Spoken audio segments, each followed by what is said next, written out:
queridos hermanos, esta mediodía, iba a decir esta mañana, pero ya es mediodía, después de que celebramos la independencia, nos encontramos con estas lecturas que no dejan de retar una cierta forma de transmitir la historia y, por qué no decir, de pervertir a las personas. Normalmente, y no solo por haraganería intelectual, nos transmiten la historia como que si fuera de las películas de cuando un servidor era más chiquito, más chavalo, de vaqueros, el bueno y el malo de la película. El que usaba el sombrero blanco, que era el bueno, podía hacer cualquier barbaridad, pero era el bueno. Y el malo que usaba el sombrero negro, aunque le ayudara a pasar a una ancianita a la calle, era por maldad. Malo, malo, y bueno, bueno. Y el mundo ni es así, ni la historia es así. Digo, sí, tenemos que recordar lo que nos han dicho estos días, digamos, patrios, de muchas cosas excepto la verdad, entre los buenos y los malos. Pues bien, el pasaje reta todo esto y algo más. Toquemos la historia. Aquí nos encontramos a un soldado romano, oficial, no raso. No solo representa, sino que es miembro de un ejército de invasión que por la fuerza tiene sometido, entre otros pueblos, al pueblo de Israel. Y además con la fuerza romana.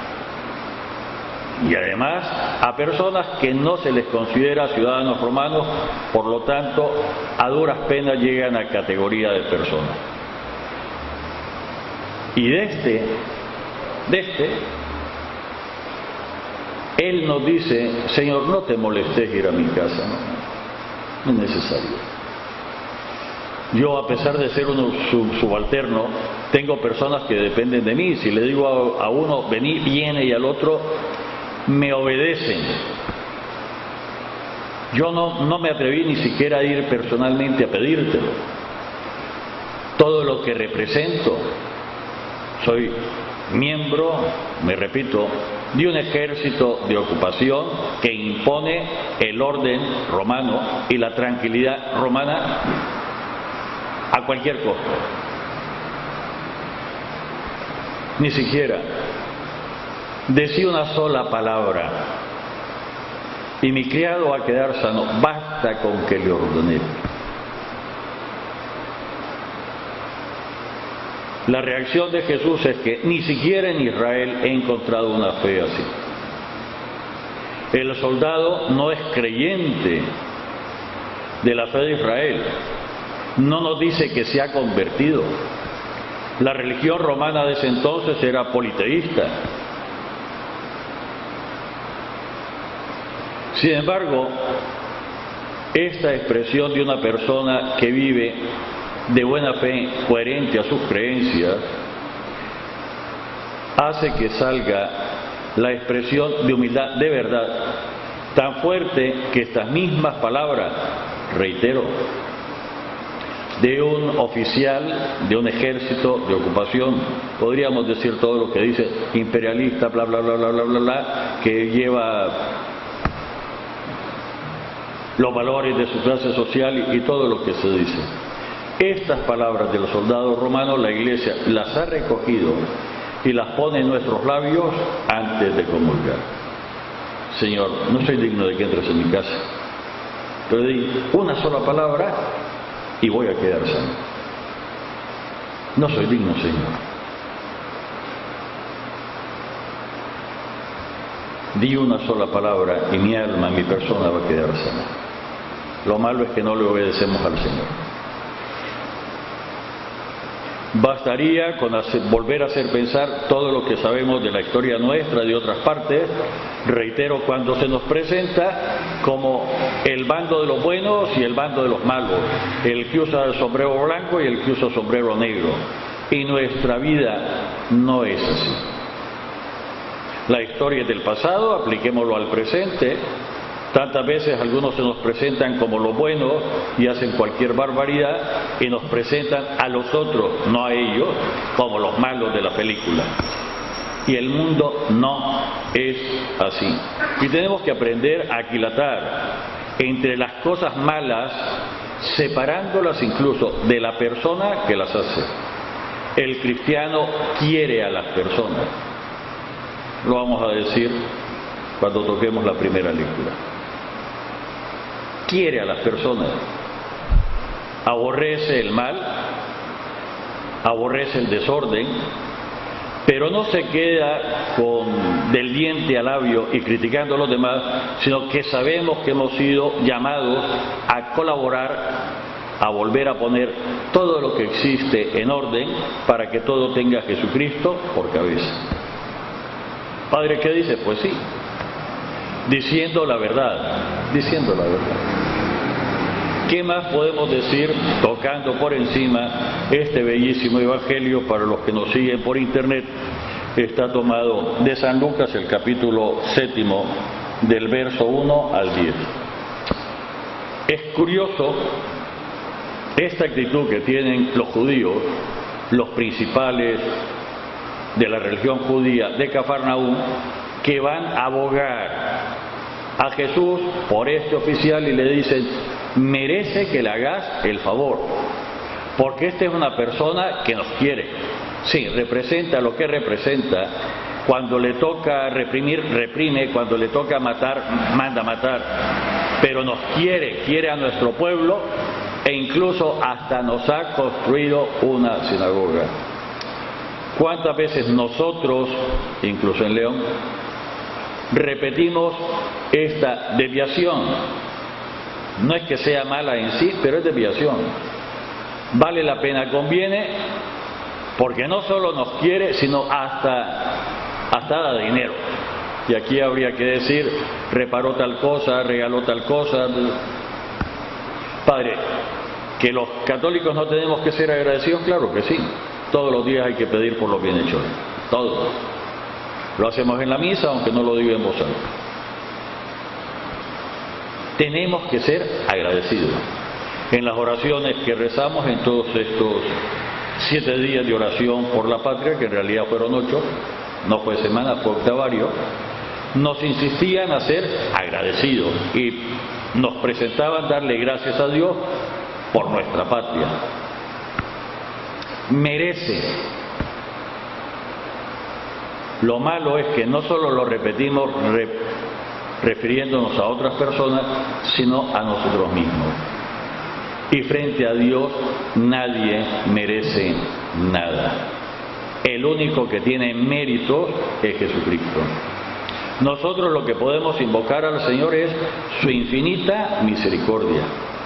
Más atrevidamente le podemos decir, como nos pone la Iglesia estas oraciones, que sea fiel a su palabra, que cumpla en esta circunstancia lo que nos ha dicho. ¿Por quién le puede decir y quién puede presumir de decirle al Señor: yo te di? Si el Señor nos hablara y me diría: ah, sí, vos me diste a mí. ¿Y quién te dio la vida? ¿Y quién te puso en esa circunstancia? ¿Quién te fue sosteniendo? ¿Quién iluminó tu inteligencia? ¿Quién adiestró, te posibilitó? ¿Quién te dio la salud suficiente? ¿Quién? ¿Me vas a dar a mí? Sí, mijito. Algunas oraciones las escuchamos o las decimos muy rápidas, sin rumiarlas, sin pensarlas, y vuelve a ser modélico. ¿Cómo no va a ser modelo? En este sentido, lo que decimos en el ofertorio: bendito sea, Señor, Dios del universo, por este pan, fruto de la tierra y del trabajo del hombre. Lo recibimos de tu generosidad y ahora te lo presentamos para que lo conviertas. Bendito sea, Señor, Dios del universo, por este vino, fruto de la vid y del trabajo del hombre, que recibimos de tu generosidad, ahora te lo presentamos para que se convierta. ¿Cómo no decirle en esos momentos y en otros: bendito sea, Señor, Dios del universo, por esto que tengo fruto de tu infinito amor, de tu infinita providencia y de mi trabajo. Lo recibí de tu generosidad, ahora te lo presento. Y se puede aplicar a los bienes materiales y se puede aplicar incluso a las personas. ¿Cómo no le va a agradecer una mamá al Señor por su hijo, incluso recién nacido? Y no tan recién nacido. Bendito sea Señor por este mi hijo, por esta mi hija, fruto del amor de mi marido y el mío. Vos regalaste la vida, fuimos nosotros los medios, ahora te lo presento para que lo sigas transformando. ¿En qué nos tenemos que transformar las personas? En imagen perfecta de Jesucristo. Tener la misma forma de pensar de Dios que nos manifiesta Jesucristo, la misma forma de hablar de Dios que nos manifiesta Jesucristo y la misma forma de actuar, de hacer las cosas que nos presenta Jesucristo. Evangelio de hoy. Podríamos decir otras cosas, dejamos suficientes para meditar. Cómo la historia no es tan simple y cómo de lo que humanamente no puede salir nada bueno, sale una fe que no encontró Jesucristo en todo Israel, y nosotros perpetuamos, y ojalá lo dijéramos con todo el sentimiento y toda la verdad, estas palabras: no soy digno de que entres en mi casa. La extrañísima primera lectura, sobre todo para las ideologías y sobre todo para cierta forma de presentar la historia y de instruir a los demás, tomada de Pablo a Timoteo, capítulo 2, versos del 1 al 8. Esta misma lectura la tuvimos en este octavario de oración por Nicaragua, sobre todo como pie para la oración que hicimos el viernes por nuestro gobernante. Te ruego, hermano, que ante todo se hagan oraciones, plegarias, súplicas y acciones de gracias por todos los hombres y en particular por los jefes de Estado. Cuando Pablo escribe esto, el jefe de Estado, el emperador, es Nerón. Y va a ser más explícito Pedro en su segunda carta. Padre, si era perverso Nerón y estaba loco, sí, pero hay que rezar por él. ¿Y por qué hay que rezar por la gente mala? Para que se convierta, se haga buena. ¿Y qué sentido tenemos nosotros porque imitamos a Jesucristo, que cuando nosotros éramos malos, cuando no lo conocíamos, era sus enemigos, se hizo como nosotros para salvarnos del pecado y nos ofrece la salvación? Y las veces que hemos vuelto a caer, nos ha vuelto a perdonar. Espérate un momentito. Y nos ha vuelto a perdonar a nosotros. ¿Qué sentido tiene que nosotros lo hagamos? Repetimos a Jesucristo en nuestra propia historia. Padre, pero así no se puede vivir. No, lo que no se puede vivir es continuamente estar hablando mal del otro. Y no se trata de hacer como la avestruz, de meter la cabeza debajo de la tierra para no ver aquellos tres monitos, las manos frente a los ojos para no ver, las manos en los oídos para no escuchar, las manos sobre los labios para no hablar. No, no se trata de eso. Se trata de que con la luz de la fe y en la oración tomar profunda conciencia, no solo de quién soy, de dónde vengo, dónde voy, qué sentido tiene mi existencia, qué tengo que hacer, sino iluminar con la luz de Dios, la luz de la fe, nuestras realidades concretas. Padre, ¿hay muchas cosas malas? Sí, pero tengo que comenzar con las que hay en mi propia persona y en mi propia casa. Ya después podré iluminar a los demás, si no me voy a convertir en el candil de la calle, oscuridad de la casa. Y es un autoengañarme. Además, si estoy continuamente criticando a los demás, tantas veces movido por la envidia, me voy a amargar la existencia. Padre, no me puedo quedar callado. Si ¿quién te dice que te quedes callado? Rezá por la persona que está viendo que está haciendo cosas malas. Y si puedes acercarte, corregilo. comenzando con corregirte en el espejo, viéndote en la imagen de Jesucristo. Y comenzando en la propia casa, con las personas que dependen de vos. Encontrando, buscando los medios para que el mensaje que transmitís de parte del Señor pueda llegar y pueda ser aceptado, sabiendo que no es magia y por lo tanto no hay ni un pase mágico, ni un gesto mágico, ni una palabra mágica, sino que es un proceso de sembrar el bien en las personas y ayudarle a que no solo a que germine ese bien, sino que crezca, haciéndonos instrumentos de salvación. Al fin y al cabo, la Iglesia es el instrumento único y universal de salvación. Para condenar, el mundo ya estaba condenado antes de Jesucristo. El chiste, la tarea es salvar el mundo. Y salvar no es destruir a lo que está mal. La parábola de la cizaña. ¿Querés que arranquemos la cizaña? No, pero aún habría que agregar, porque hay fuerza en Dios para transformar la cizaña en buen trigo. Padre, pero eso es utopía, bendita utopía. Bendita utopía. Eso es utópico, eso es irrealizable, eso es inhumano. Pues sí, ¿y qué?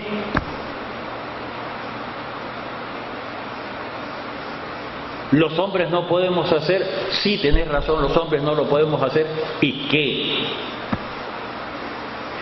En esto también es una de las explicaciones a lo que dijo el Papa Francisco, que la Iglesia no es una ONG, organización no gubernamental, para hacer obras de caridad, para hacer algunas cositas. Somos la presencia de Dios al servicio del hombre, y el mayor servicio que podemos prestar es su propia conversión. Padre, ¿qué dice? Sí. Pero para el hombre es imposible, desde luego. Pero para Dios no es imposible. Por eso nos tenemos que entender y comprender como instrumentos en la mano del Señor. E ir depurando algunas expresiones que ponen de manifiesto desviaciones pequeñas en lo profundo. Padre, es que no me gusta que haga. ¿Y quién te ha dicho que el otro tiene que ser tu gusto? ¿Y quién te ha puesto a vos como molde de referencia? La única referencia es Jesucristo. Habría que preguntarle si eso le agrada o le desagrada a Dios. Que a vos te desagrade, bendito sea Dios.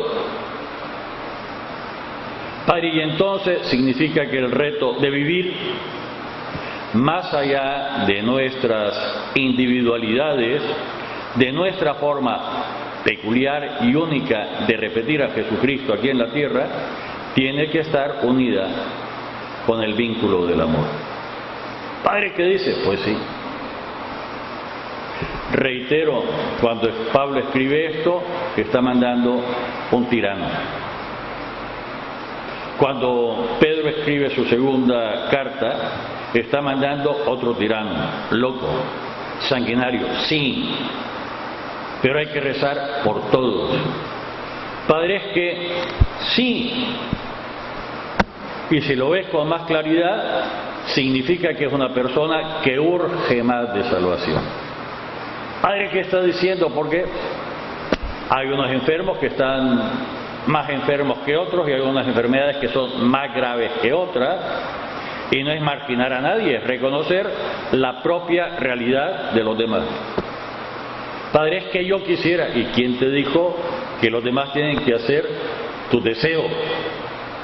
No seas tirano. Hay que hacer la voluntad de Dios. ¿Y la voluntad de Dios cuál es? Que colaboremos con Jesucristo en la tarea de transformación de todo lo que está mal, sabiendo que toda autoridad viene de Dios.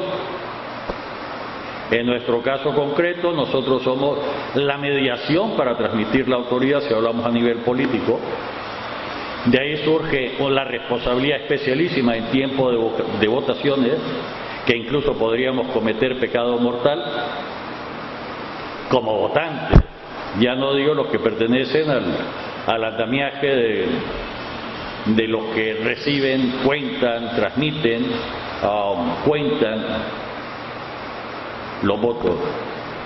Padre, si es que es ilegítima, hubo trampa, en todo caso, la transmisión de la autoridad la ha hecho Dios. Y tenemos entonces que pedir muchísimo más por aquel que ilegítimamente, fraudulentamente llega al poder. Padre, es que apliquémoslo a otro campo, a los embarazos. Padre, pero fue un embarazo no deseado. ¿Y quién dice que los embarazos dependen de tu deseo?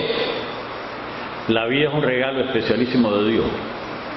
Padre, pero es que fue una violación. ¿Y qué? Pero Dios decidió transmitir la vida, incluso en esas circunstancias. Y la vida no es tuya, no es de la mamá, ni siquiera es nuestra. La vida es de Dios. Padre, pero entonces profundicemos nuestra fe, incluso intelectualmente. Estudio el catecismo, estudio los documentos del Concilio Vaticano II, estamos terminando el año santo de la fe, estudio de nuestro segundo concilio provincial, estudio intelectual, estudio de nuestro segundo sínodo diocesano, los que vivimos en la diócesis de León, para ponerlo en práctica, estudio del magisterio de la Iglesia, no de lo que dice el padre tal o el hermano tal o la monja tal, de lo que dice Jesucristo a través de la autoridad de la Iglesia. Padre, pero es que no es lo mismo. No es lo mismo. Y tener muchísimo cuidado de cómo nos transmiten el texto, la enseñanza de la autoridad de la Iglesia. Padre, ¿qué dice? Que hay una campaña mediática desde hace rato, de deformar la enseñanza de la Iglesia. Y no me refiero solo a Nicaragua. Padre, ¿qué dice? Pues sí, no todo lo que te venden en la tienda, aunque sea el supermercado tal, tiene la garantía de que está en buen estado. Tenés que ver la fecha de caducidad y tenés que ver otra serie de cosas. Padre, ¿qué dice? Pues sí. Y si eso lo hacemos con los alimentos, ¿cuánto más? Y con tal vueltos. Parece, pero hay errores que calzan, y en otros momentos no errores, sino horrores que se hacen. Padre, ¿y entonces cómo se puede vivir? Hoy recordamos a Cipriano, a Cornelio. Vivimos para Jesucristo, vivimos para Dios, vivimos al servicio de la Iglesia. Y con esto termino. No se extrañen que a lo largo de toda la historia y todavía hoy, nuestros ruegos y nuestras acciones es para conseguir la unidad de la Iglesia. Padre, pero la Iglesia no es una. Sí, la parucía.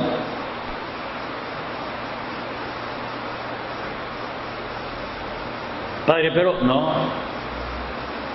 Así como la limpieza que hacemos o que hemos adquirido, hay que conservarla. Padre, si acabo de limpiar, sí, pero fíjate que en el momento que estás limpiando, alguien tiene la ocurrencia de en vez de pasar por lo que vas a limpiar, pasar precisamente por lo que has limpiado y deja la huella. Pero si acabo de limpiar, pues lo tendrás que volver a limpiar. Padre, ¿querés mantener limpia la casa? ¿Querés mantener limpia tu persona? ¿Querés mantener ordenada las cosas? Padre, si lo acabo de poner cada una de las cosas y viene y me lo desordenó, pues hay que volverlo a ordenar. Y hay que ayudarle a los demás a ir poniendo las cosas en su lugar. ¿Y cómo no? ¿Cómo no poner en este orden a Jesucristo primero y por encima de todo? Amar a Dios sobre todas las cosas. Y que todo haga referencia a Jesucristo. Padre, pero que ves que hay mucho trabajo que hacer, de poquito en poquito y con método. De poquito en poquito, cada día tiene su afán. Y no nos cansemos de orar al Señor. Por nosotros, el que no se quiere a uno, ¿cómo va a querer a los demás? Por nosotros y por los otros, en el nombre del Padre, del Hijo y del Espíritu Santo. Amén.